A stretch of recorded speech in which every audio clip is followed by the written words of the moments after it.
Bienvenidos a un nuevo podcast de SOGUD. Soy María José Méndez, oncóloga médica del Hospital Universitario Reina Sofía de Córdoba, y conmigo se encuentra la doctora Begoña Pérez Valderrama, oncóloga médica del Hospital Universitario Virgen del Rocío de Sevilla. Hola, Begoña. Hola, Maríajo, ¿qué tal? Acompañándonos en esta edición se encuentra con nosotros un experto oncólogo en el tratamiento de los tumores geniturinarios, el doctor Pablo Ajate del Hospital Universitario Ramón y Cajal de Madrid. Bienvenido, Pablo, a este podcast. Hola, María José. Muchas gracias a las dos por volver a contar conmigo otra vez. Bueno, hoy vamos a hablar de los trabajos más importantes de cáncer de vejiga que se ha presentado en esta edición del Congreso Europeo de Oncología Médica, que de nuevo ha sido virtual de los días 17 al 20 de septiembre. Así que, Pablo, cuéntanos, ¿qué destacarías del Congreso en cuanto a cáncer de vejiga? Pues el primer estudio que quería comentar es el estudio francés VESPER, que comparaba el tratamiento perioperatorio de 4 ciclos de cisplatina o gencitabina con 6 ciclos de vacadosis densas en pacientes con carcinoma urotelial de vejiga localizado músculo infiltrante. Y lo que primero me gustaría destacar de este estudio es que, aunque es verdad que el estudio es para el contexto perioperatorio, la gran mayoría de los pacientes recibieron estos tratamientos de quimioterapia en contexto de neoadyuvancia, ¿no? Hasta un 88% de los pacientes. Y otro de los puntos que también es de destacar en este estudio es el endpoint principal. Habitualmente estamos acostumbrados a ver cómo el endpoint principal de los estudios de neoadyuvancia es respuesta completa patológica, y en este caso es supervivencia libre de progresión a 30 meses. Yendo a los resultados del estudio, para el total de la población es verdad que el endpoint principal no es estadísticamente significativo, pero si nos centramos exclusivamente en la población o en los pacientes que reciben tratamiento neoadyuvante, pues vemos como esa supervivencia libre de progresión a los 30 meses sí que es estadísticamente significativo, y no solamente la supervivencia libre de progresión, sino la supervivencia global. Y si nos fijamos en el endpoint clásico de neoadyuvancia, pues también podemos ver diferencias a favor del brazo del dosis de Sassenbach, viendo un 42% de respuestas completas patológicas para los pacientes que reciben este tratamiento, frente a un 36% para los pacientes que reciben el tratamiento con cisplatina o gencitabina. Y los autores concluyen que, aunque estamos pendientes de los resultados definitivos de supervivencia global, pues las dosis de Sassenbach debería de ser uno de los nuevos estándares de tratamiento, y hasta el punto en el que habría que replantearse los esquemas de combinación de neoadyuvancia con inmunoterapia e incluso el brazo comparador de estos estudios. Oye, ¿y tú crees que verdaderamente debería ser así? Porque el objetivo principal no se cumple, pero es que si analizas las tasas de respuesta completas definidas como PT0, sí que es superior dosis de Sassenbach, pero tampoco es significativo. Entonces, que los franceses ya están emocionados con que hay que cambiar el estándar. No sé qué opinas tú. Bueno, yo creo que, vamos, yo en mi caso personal sí que es verdad que yo el esquema que suelo utilizar es dosis de Sassenbach. Obviamente me quedan muchas dudas, ¿no? Es decir, el estudio del endpoint principal para el que está diseñado no es positivo. Es verdad que supervivencia libre de progresión para mí también clínicamente puede ser más significativo que una respuesta completa patológica, pero sí que es verdad que te hace un poco pensar en cuáles son los esquemas que estamos utilizando, y luego quedan muchas dudas abiertas. Pues si vamos a poner 6 ciclos, yo habitualmente pongo únicamente 4 ciclos de dosis densas. Pero sí que es verdad que yo creo que abre un abanico de dudas, y a lo mejor no había que centrarse exclusivamente en el cisplatina o gencitabina. Como podemos ver en todos los estudios de combinación de quimio-inmuno, prácticamente el 100% es el esquema que usa. Sí, ese comentario es muy acertado porque ¿qué opinas tú de la toxicidad de este esquema? Porque lo cierto es que no es apto para todo tipo de pacientes y que hasta ahora todos los ensayos han utilizado como brazo comparador platinogencitabina. Entonces, habría que empezar de nuevo según estos datos. ¿Tú crees que es suficiente, como comenta Bego, que ya, como se comentaba en el Congreso, que debía ser el nuevo estándar de tratamiento en perioperatorio? Yo estoy de acuerdo que todos los pacientes que sean fit para cisplatino no son fit para el esquema de dosis densas de Sassenbach. Obviamente es un esquema más tóxico que el cisplatino o gencitabina que estamos acostumbrados a usar. Pero en pacientes que tengas las dos alternativas, yo creo que sí que es un esquema más activo que el cisplatino o gencitabina. Respecto a las toxicidades, pues sí que es verdad que lo que solíamos ver es pues, más toxicidad digestiva, más astenia, y probablemente lo que más nos puede preocupar que es mayor tasa de fibras neutropénicas, aunque si te fijas en las neutropenias, pues sí que es verdad que las tasas son muy parecidas entre los dos brazos de tratamiento. Sin embargo, ¿no pensáis que en este estudio el haber incluido la corte de adyuvancia ha podido dañar los resultados? Porque a lo mejor si hubieran hecho una corte fija de neoadyuvancia, ¿no? Porque al final esto se va a quedar como un resultado exploratorio, pero no sé si esos 56 pacientes que se incluyeron adyuvante han cambiado el resultado. No lo sé, ¿qué opináis? Son muy poquitos, pero puede que sí que hayan alterado los resultados del estudio, ¿no? Yo creo que uno de los problemas que estamos teniendo, sobre todo con los ensayos de inmuno, ¿no? Es que sí que es verdad que tú quieres un diseño limpio, ¿no? Y luego siempre estás viendo en el análisis por subgrupos, que es donde te sale positivo, donde no te, o el subgrupo que más se beneficia, ¿no? Y igual estamos todos un poco más cansados de eso si queremos ensayos clínicos con diseños limpios y brazos bien randomizados y no tener que estar quitando un subgrupo de pacientes, aunque pueda tener más sentido, ¿no? En este caso, pero es verdad que sí que en ese sentido te echa un poco más para atrás o le puedes poner más pegas al estudio. Claro, sobre todo porque la cohorte de adyuvancia hay un porcentaje importantísimo de que no pueden acabar el dosis de Enzatembac y eso ha podido dañar a la supervivencia libre de enfermedad, ¿no? El infratratamiento.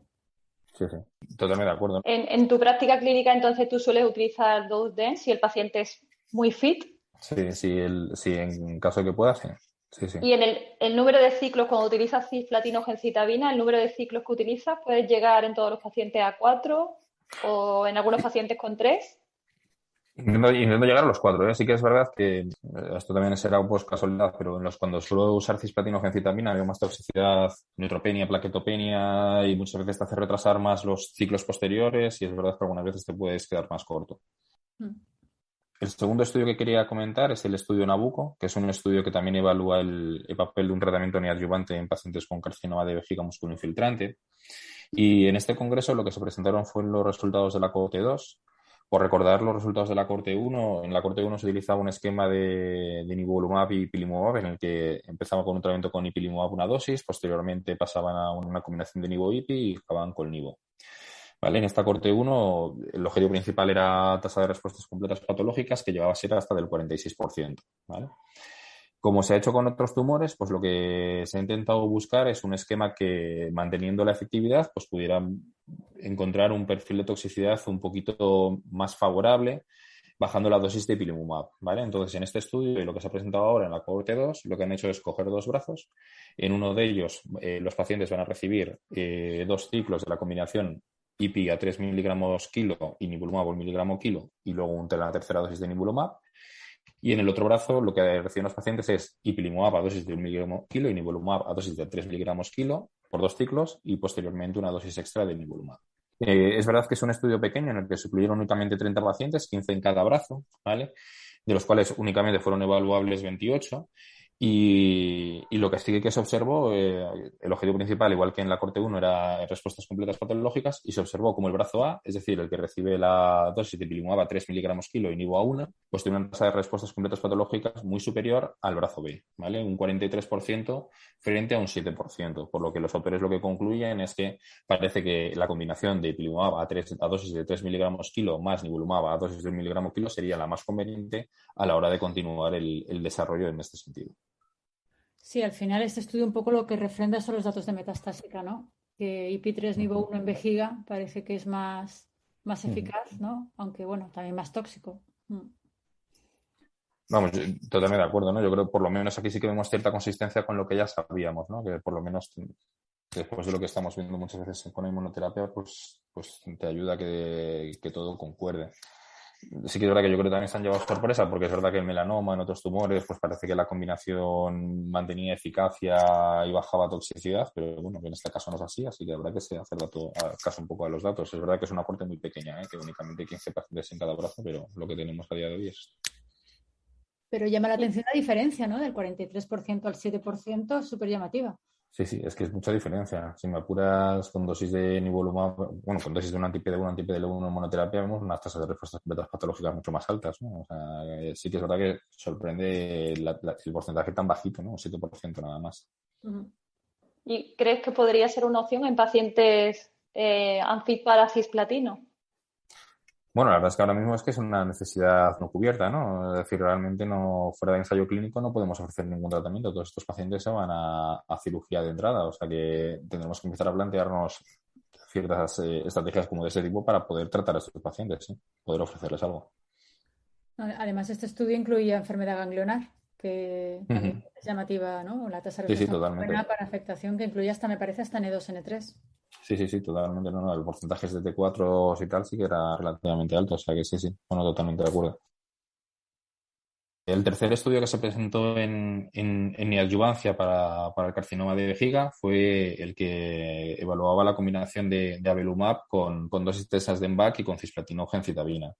Los datos que se presentaron fue en la corte 1 del estudio Aura, ¿vale? Y el objetivo principal en este caso va a ser respuesta completa patológica. Y lo que se observan es como ambos brazos de tratamiento pues, consiguen una tasa de respuestas completas patológicas relativamente alta, ¿vale? Un 61% en el brazo de la combinación de dosis densas de EMBAC con avelumab y del 54% en el brazo de cisplatina gencitabina, aunque habría que tener en cuenta que ellos consideran respuesta completa patológica no solamente el PT0N0, sino también los pacientes con enfermedad no infiltrante. Si nos fijamos exclusivamente en aquellos pacientes que son PT0N0, pues nos vamos a encontrar unas respuestas completas patológicas pues que cuadran más con lo que ya conocíamos, un 43% en el de la combinación de dosis densas, un 32% en el de la combinación de cisgem. Además, la verdad es que la tolerancia y la toxicidad que se observa es pues la esperada, bastante manejable y sobre todo no parece comprometer una cirugía posterior, ¿no? Que es el objetivo en estos pacientes. Sí, bueno, un poco en línea con los fase 2 que había de combinaciones, ¿no? Con nivo y con pembro, que tampoco parece comprometer mucho más que la quimio sola, ¿no? Bueno, pues si quieres seguimos en enfermedad avanzada. Sí. Bueno, pues pasando a la enfermedad avanzada, el primer estudio que me gustaría comentar es el estudio NORS, que el estudio NORS lo que va a hacer es evaluar el papel de erdafitinib en el tratamiento de primera línea en pacientes con carcinoma urotelial y alteraciones en FGFR, que son unfit para un tratamiento basado en cisplatina. En este estudio nos vamos a encontrar dos cortes, una corte de monoterapia de erdafitinib y otra corte de combinación de erdafitinib con un anti-PD1, en este caso cetrelumab. Se presentaron los datos de un análisis intermedio únicamente con 53 pacientes, pero mostrando unas tasas de respuesta muy, muy interesantes, de un 33% en el brazo de la monoterapia y de hasta un 68% en el brazo de la combinación. Además, también llama la atención como la tasa de control de la enfermedad es muy, muy elevada, llegando a ser hasta del 100% en el brazo de la monoterapia y del 90% en el brazo de la combinación. Además, estas respuestas, a diferencia de lo que nos encontramos en el estudio fase 2 que dio la aprobación por la FDA en Estados Unidos, es que estas respuestas son independientes del tipo de alteración que encontramos de FGFR, como puede ser la mutación o la fusión, o incluso del estatus de PDL1. También es verdad que habría que destacar que más de la mitad de los pacientes no se les puede hacer determinación de PDL1 porque no había muestra suficiente después de hacer el estado mutacional de FGFR. Respecto a la toxicidad, pues es verdad que es la que había que esperar, pero sí que es verdad que es algo nuevo para nosotros porque no estamos acostumbrados a usar de momento este tipo de fármacos, pero es la toxicidad clásica de los inhibidores de FGFR, destacando la hiperfosfatemia, estomatitis, diarrea y sobre todo las alteraciones cutáneas, ungueales y oculares, ¿no? Que yo creo que es lo que tenemos que incorporar en nuestra práctica habitual en el día a día. La verdad que es llamativo este estudio porque lo han presentado como muy preliminar, porque el análisis intermedio primero que iban a hacer estaba planificado con 90 pacientes y lo han comunicado con 53. No sé, tanta prisa por comunicarlo, ¿no? Que yo creo que estamos comunicando las cosas demasiado rápida y que realmente cuando consigan la corte completa no sabremos si esa tasa de respuesta se va a mantener, ¿no? O sea, yo creo que es verdad que 53 los que incluyen, pero evaluables para respuesta eran todavía menos, ¿no? O sea, es decir, es verdad que yo también cuando lo vi, yo participo en este estudio, vamos, igual que tú, y es verdad que yo cuando lo vi, a mí me sorprendió bastante porque no me lo esperaba, vamos, yo esperaba que por lo menos, no te voy a decir que resultara en el 100%, pero sí que es verdad que por lo menos la mitad de la población que fuera evaluable, que no estamos ni en esas. Por lo menos el primer análisis que preplanifican, Sí, ¿no? sí, totalmente. Por la mitad de ellos. Pablo, has comentado que la mayoría de efectos de toxicidad, aunque es verdad que son pacientes todavía, se deben a los inhibidores de FGFR, pero parece que sí que la combinación aumenta sobre todo la toxicidad ocular, o al menos me ha parecido ver que había un porcentaje muy elevado de cualquier grado de toxicidad ocular y no sé si, bueno, vosotros estáis participando en el estudio, si tenéis esa sensación de que la combinación aumenta muchísimo algunas de las toxicidades, como por ejemplo la ocular. Probablemente cuando usamos la combinación tenemos que tener un poco más de cuidado en ciertas toxicidades como la ocular y como también la cutánea, ¿no? Que yo creo que son las toxicidades que se pueden un poco superponer. Mi sensación es verdad que obviamente pues son muy pocos pacientes, ¿no? Y ya es por práctica con otros inhibidores de FGFR, pero sí que es verdad que yo creo que la práctica es igual, ¿no? Tienes que contactar con un oftalmólogo, tenerle implicado en el manejo de estos pacientes, porque yo creo que sí que necesitan un seguimiento sobre todo al principio, bastante estrecho. Yo es que en mi caso me tocó dos de los míos han tenido la combinación. Y aparte de la ocular, que todos hacen bueno, es verdad que es pequeña, pero es un desprendimiento de retina, que luego Por lo visto luego resuelve muy rápido cuando suspendes sobre todo el erdafitinib, pero yo he tenido 2 hiperglicemias graves, que tiene que ser por el pembro, o sea, perdón, por Sí, el sí. Pembrolizumab, Sí, totalmente. porque las hiperglucemias en principio el erdafitinib no tiene ese mecanismo de acción. Ahora, las respuestas son brutales y yo creo que aquí también se va a ver, no sé qué opinas tú, Pablo, también se va a ver el efecto de toxicidad igual a mayor respuesta, porque la gente que tiene más toxicidad, en mi caso, es la que mejor responde.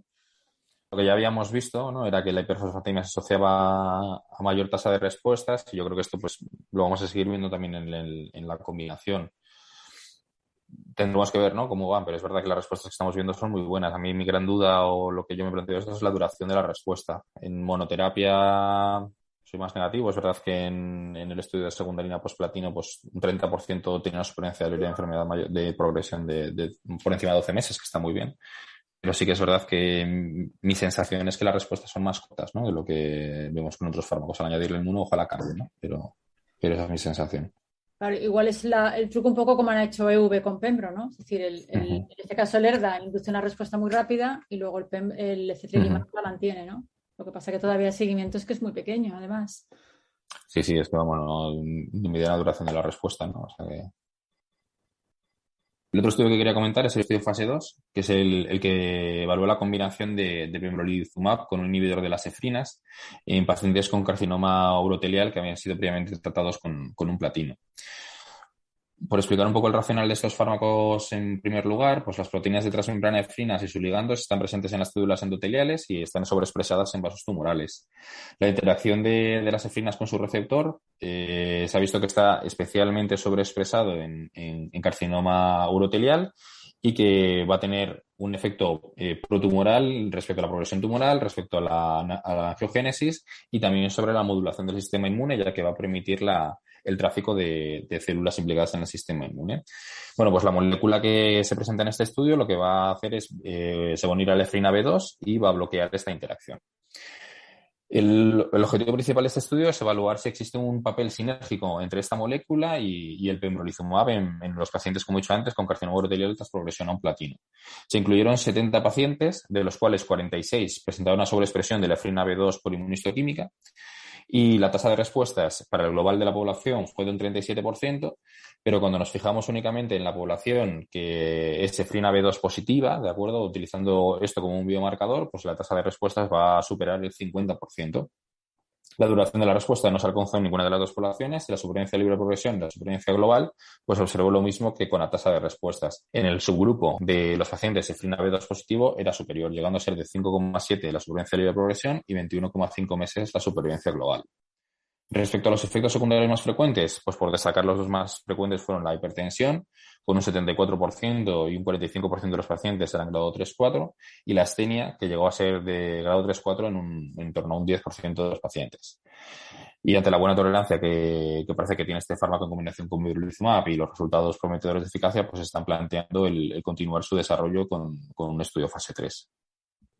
Bueno, la verdad que es un mecanismo de acción como muy novedoso, ¿no? Yo reconozco que nunca había oído hablar de él. Hoy he escuchado, venía escuchando a la vuelta en la bici el podcast de unos amigos que están como comentando este estudio y decían que, por lo visto, las efrinas están muy sobreexpresadas en el periodo embrionario, que luego con la edad adulta se van perdiendo, pero se empiezan a sobreexpresar en los vasos tumorales, en los neovasos tumorales, que me ha llamado la atención, ¿no? Como una proteína de transmembrana que pierdes en la edad adulta, pero luego se sobreexpresa en determinados tumores. Yo tampoco te voy a engañar, yo tampoco conocía mucho sobre este mecanismo de acción y la verdad es que el racional está muy bien, ¿no? Luego habrá que ver si esto lo que vemos es un efecto sinérgico, es un efecto aditivo y el papel de que tiene el biomarcador, pero la verdad es que el racional es muy atractivo. Bueno, pero la tasa de respuestas completas es altísima, ya Sí, simplemente en la población total, que es una segunda línea. Sí, un 15% yo creo que era. Y la población ya que es efrina positivo ya es el 24%, con una supervivencia de 14 meses. Es bastante interesante como mínimo, ¿no? Y además me parece que eran pacientes con mucha carga tumoral. Yo creo que más de un 80% creo que tenían metástasis viscerales, que no eran solo ganglionares, con lo cual también es muy llamativa que tengan esa tasa de respuesta en una segunda línea ya tratada, ¿no? Lo que no sé si puede encajar este mecanismo, ¿no?, en el diseño actual de las secuencias de tratamiento, ¿no?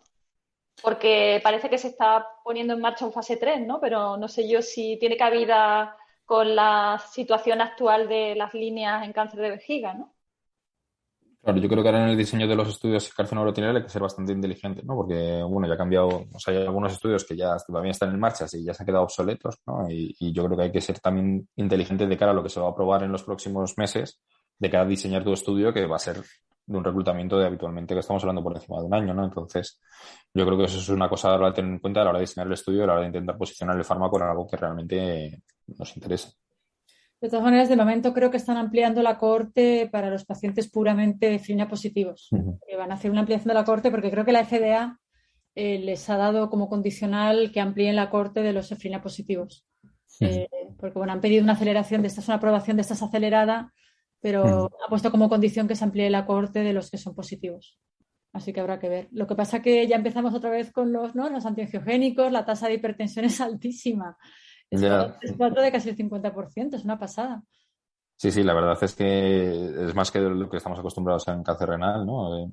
Es verdad que como estamos acostumbrados, pues bueno, no será más fácil, digo yo, pero bueno, un carcinoma uroterial habitualmente también es sangrante, o sea, es decir, habrá que tener ciertas cosas en cuenta. Es gente de población muy mayor, más mayor que lo que habitualmente estamos viendo en cáncer renal. Puede ser un poco más complejo. Sí, estamos acostumbrados un poco a la inmuno, ¿no? Ahora, y ahora hay que un poco que volver a repasarse todas las toxicidades entre las cutáneas, que también son más novedosas, y la hipertensión. Habrá que repasar todo eso. Bueno, si quieres comentamos el último, Pablo. Y el último estudio que quería comentar es el subanálisis que se ha hecho del Invigor 130. Como sabéis, en el Invigor 130 se vio que la población que recibía tratamiento con cisplatino gencitabina presentaba una tasa de respuestas o un beneficio mayor que los pacientes que recibían la combinación de atezolizumab con carbogen. Y ese es el motivo por el que se hizo este subanálisis. Lo que plantean es si el cisplatino va a producir una inmunomodulación del tumor y va a favorecer la respuesta a un tratamiento con un immune checkpoint inhibitor, en este caso atezolizumab, ¿vale? En primer lugar, lo que hacen es un subanálisis en el que se observa cómo los pacientes que son PDL1 positivos van a tener una mayor supervivencia global, pero exclusivamente en aquellos pacientes que van a recibir tratamiento con cisplatino y no en los pacientes que reciben tratamiento con carboplatino, ¿vale? Y lo que también se ve es hacer un estudio molecular en el que se analiza la expresión de determinados genes implicados en la respuesta inmune antes del recibir el primer ciclo y antes de recibir el tercer ciclo dentro del estudio Invigor 130 en muestras sanguíneas, y además esta muestra se enriquece con otra población de pacientes que reciben neoadjuvancia con cisplatino gencitabina, y en este caso se hace el análisis en muestras tumorales, y lo que se observa es que el tratamiento con cisplatino frente al tratamiento con carboplatino se asocia a un aumento en la expresión de genes implicados en el sistema inmune innato y en el sistema inmune adaptativo, ¿no? Sugiriendo que ese tratamiento con cisplatino pues lo que va a producir es una inmunomodulación en el microambiente tumoral. Bueno, al final se queda como una nueva hipótesis, ¿no? De si el cisplatino es más inmunomodulador que el carbo, y si realmente, bueno, yo creo que hay que insistir mucho en que cualquier paciente que pueda debe recibir cisplatino, ¿no? Yo creo que lo que hay que destacar es lo que tú decías, ¿no? Que el tratamiento con cisplatino es superior al tratamiento con carboplatino en carcinoma uroterial, y yo creo que debería ser siempre la primera alternativa, ¿no? Por lo menos de entrada. Luego ya hablaría pues del mantenimiento, obviamente, con inmuno. Y lo que yo creo que hay que hacer siempre es reforzar ese mensaje. Yo creo que el cisplatino produce un beneficio muy, muy superior a las otras alternativas de tratamiento en pacientes fitoanfib. Muy bien, Pablo, pues nada, muchas gracias por tu magnífico resumen. Sin más, nos despedimos hasta los siguientes podcasts, que serán también sobre ESMO, de próstata y de renal. Así que buenas tardes a todos.